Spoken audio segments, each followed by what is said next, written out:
Bagamat patuloy na umuulan ngayong buwan ng Disyembre at Christmas season na, malapit na nga ang Pasko, ang pag-alaala sa pagsilang ng Panginoong Hesukristo sa lupa na inaalala ng kakristyanuhan sa buong mundo at ng mga mananampalatayang Katoliko. Hindi pa rin sila napigilan sa pagsisimba sa Misa de Gallo o tinatawag na simbang gabi o madaling araw na siyam na simbang gabi mula December 16 hanggang December 24. Nagsisimula ng madaling araw alas 4 sa St. Vincent Parish Church sa Barangay 4 Maria Aurora.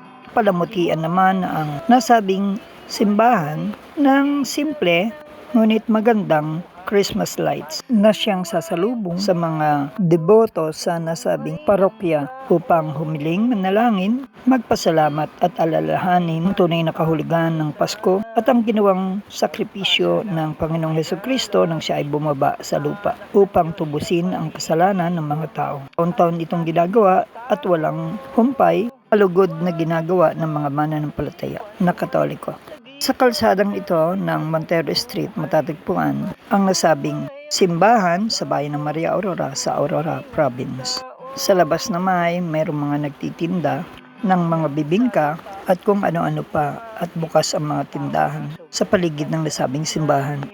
Nasa ikalawang gabi na po ang simbang gabi. Ang bidyong ito ay kuha sa labas kung saan makikita ang ayos ng simbahan bago magsimula ang simbang gabi.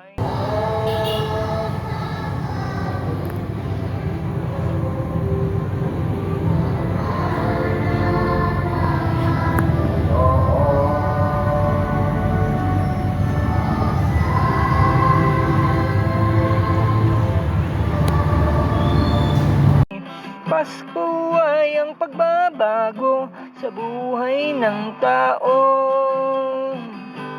May balita mula sa langit, pag-asa ng buhay lalapit.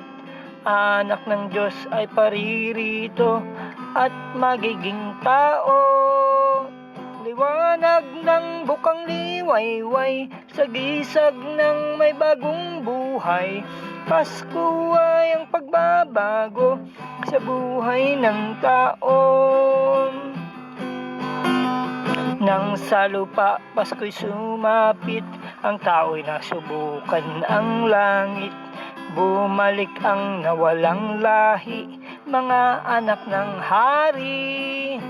Liwanag ng bukang liwayway sa Para sa NSK News ng NSK TV Channel, Narciso Co reporting.